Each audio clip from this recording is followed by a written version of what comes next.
Bonjour Monsieur le maire. Hier, le conseil municipal de Villeneuve-le-Roi s'est réuni pour voter le budget. Dans le contexte actuel, beaucoup de maires se plaignent de difficultés budgétaires. Est-ce que vous pourriez nous en parler ? Oui, bien sûr, toutes les villes sont concernées par ces difficultés budgétaires. Ces difficultés budgétaires viennent essentiellement de l'État, à travers un effet de ciseau, puisque d'un côté, l'État nous doit de l'argent, et il doit de l'argent parce que nous effectuons un service pour le compte de l'État. Et pour donner un exemple, en 2012, le niveau de versement par habitant était de 343 €.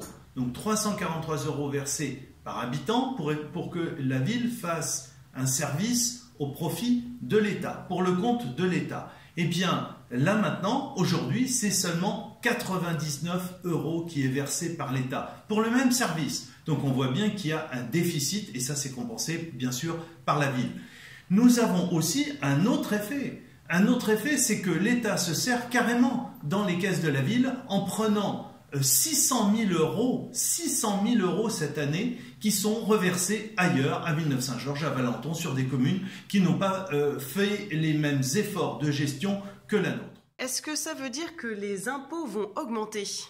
Non, les impôts ne vont pas augmenter, ça correspond à un engagement très fort que nous avons pris de ne pas augmenter, de ne pas toucher au taux d'imposition. On fait des économies ailleurs.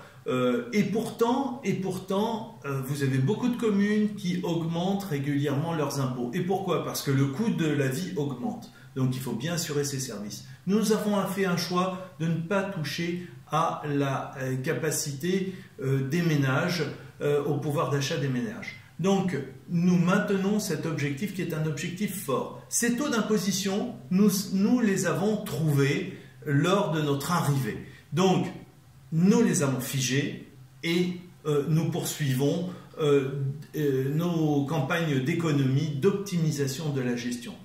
Et en définitive, ces taux d'imposition correspondent à une pression fiscale qui est mesurée sur notre ville, puisque quand on fait le taux par la base d'imposition, nous obtenons le produit, ce que en réalité nous devons payer.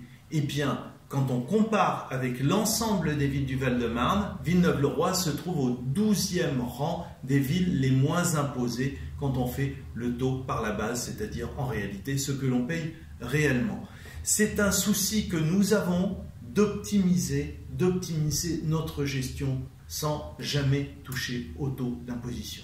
Ce n'est pas le cas de tout le monde, puisque le département, les 2 dernières années, a augmenté de 6% et de 3%, et sans parler du fameux territoire, le territoire 12, qui est le territoire auquel nous appartenons, composé de 24 communes, qui lui, sur la CFE, a augmenté de 14% en 3 ans. Donc c'est un effort que nous faisons, qui était apprécié dans ce cadre, d'autant plus que nous sommes la seule ville du Val-de-Marne à ne pas avoir augmenté nos impôts. Est-ce que ça signifie que vous comptez emprunter pour boucler ce budget, comme le font de nombreux maires ? Non, nous ne touchons pas à la dette. C'est l'autre engagement que nous avons pris. D'un côté, nous ne touchons pas au taux d'imposition et de l'autre côté, nous n'endettons pas la ville, voire même nous la désendettons. En réalité, et pourquoi ? Parce que simplement, on sait très bien que la dette, il faut bien la payer. Les communes sont astreintes à voter un budget en équilibre. Donc de ce fait, on considère que la dette, c'est de l'impôt à terme.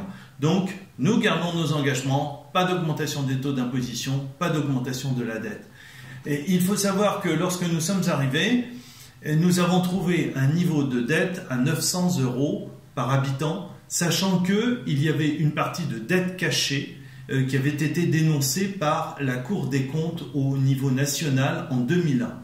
Et donc, on dénonçait les fameuses ZAC qui étaient complètement déficitaires et qui faisaient peser une épée de Damoclès sur la gestion de la ville. Et donc, nous avons assaini toute cette partie-là et nous avons fait redescendre la dette à 800 € par habitant, ce qui est tout à fait raisonnable et qui nous place d'ailleurs au premier rang des villes, du territoire, de l'ensemble des 24 communes, juste derrière évidemment Rungis. Quelles sont les grandes lignes de ce budget ? Assez vaste, la question est vaste parce que le budget comprend beaucoup de choses justement. Ce budget est très complet. Ça va nous permettre de continuer, d'honorer nos engagements et de préparer l'avenir.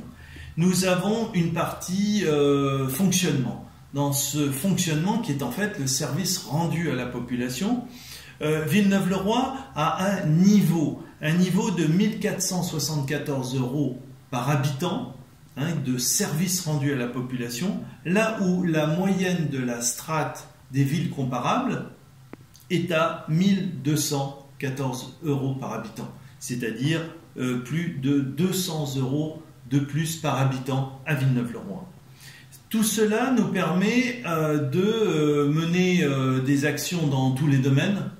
En termes de services rendus à la population, c'est tout le volet culturel, par exemple, très important, où la saison culturelle maintenant est très riche dans l'espace culturel. Ça nous permet de mener un volet animation très complet à travers le forum et toutes les manifestations en ville. Et d'ailleurs, je vous invite ce week-end à venir pour Pâques dans ma ville. Nous avons les journées de l'environnement, etc., etc., et ça se succède sans arrêt. Nous avons également une partie sociale, par exemple, avec à peu près 1 million de budget pour les aides alimentaires, pour les accidents de la vie, parce qu'il le faut. Nous avons un accompagnement fort avec des assistantes sociales que nous finançons. Bref, c'est tout un dispositif d'accompagnement pour les personnes plus en difficulté. Nous avons aussi un soutien fort aux associations. Cette année, c'est plus de 160 000 € pour les subventions aux associations, et celles-ci grimpent un peu puisque en fonction des critères, on arrive à servir 4 000 € de plus que l'an dernier. Donc on soutient le mouvement associatif qui d'ailleurs contribue au caractère dynamique de la ville dans tous ces domaines. Voilà, en gros pour le fonctionnement, je pourrais être beaucoup plus long.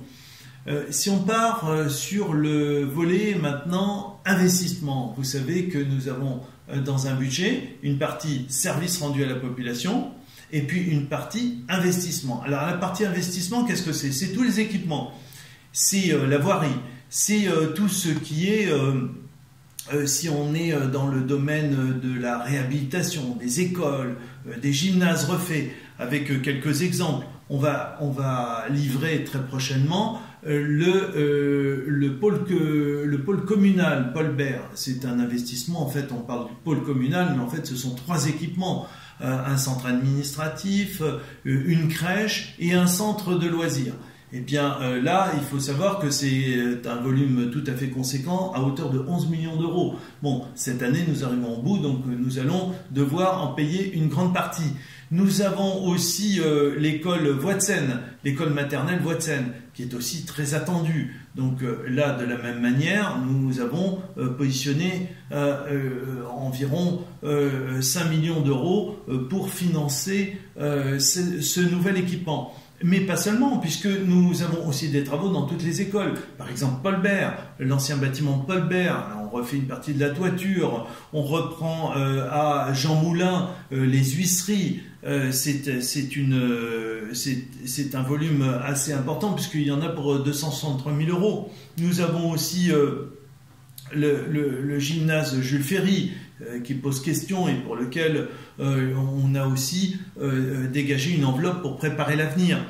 Les crèches, bien sûr. Sur les crèches, une partie importante de nos investissements, nous allons terminer la crèche toute neuve, qui est située dans le pôle communal à Paul Bert, mais pas seulement. Les 3 crèches qui sont déjà en chantier et que nous avons ouvertes, puisque je rappelle quand même pour mémoire qu'il n'y avait pas de crèche sur Villeneuve-le-Roi, on n'aura pas de crèche municipale. Bon, on en a 3 déjà qu'il faut entretenir, et donc nous avons des enveloppes pour les entretenir. Nous avons aussi un poste très important. Maintenant que nous avons soldé le pôle communal et la crèche et l'école Voie de Seine, nous avons dégagé une enveloppe tout à fait conséquente pour la voirie. La voirie, vous savez qu'en sortant d'hiver, ce sont les surprises que nous avons, et donc on doit refaire périodiquement une partie importante de la voirie. Cette année, nous avons un budget conséquent à hauteur de 4 300 000 euros, et ça va nous permettre de mener à bien la voirie sur Calmette, qui est un chantier très important pour retenir l'eau en amont, faire l'enfouissement, mettre tout à niveau, y compris la fibre, etc. Donc nous avons ce chantier très important à hauteur de 2 millions d'euros, mais pas seulement. Il y a les travaux sur Général Leclerc, les travaux sur Myosotis, des travaux en ce moment même sur Schumann, en bordure avec Ablon. Nous avons derrière différentes opérations sur Voie de Seine et Raoul Delattre. Bref, c'est un programme qui est très copieux, qui occupe beaucoup l'ensemble des services techniques, qui sont très motivés et qui font de leur mieux, et en tous les cas le maximum pour essayer de faire de notre ville une ville où il fait bon vivre, une ville qui garde son caractère village et qui est appréciée. En conclusion ? Eh bien, en conclusion, ce budget s'inscrit dans une lignée. Il respecte la non-augmentation d'impôts, il respecte la tenue de la dette, pas de dépassement, et au milieu, dans ce rail, eh bien, nous poursuivons nos engagements. C'est un budget qui s'inscrit dans la durée. Nous honorons les engagements pris dans le cadre du plan d'investissement pluriannuel que nous avons établi, donc les choses sont calées, et dans le même temps, nous préparons déjà l'avenir.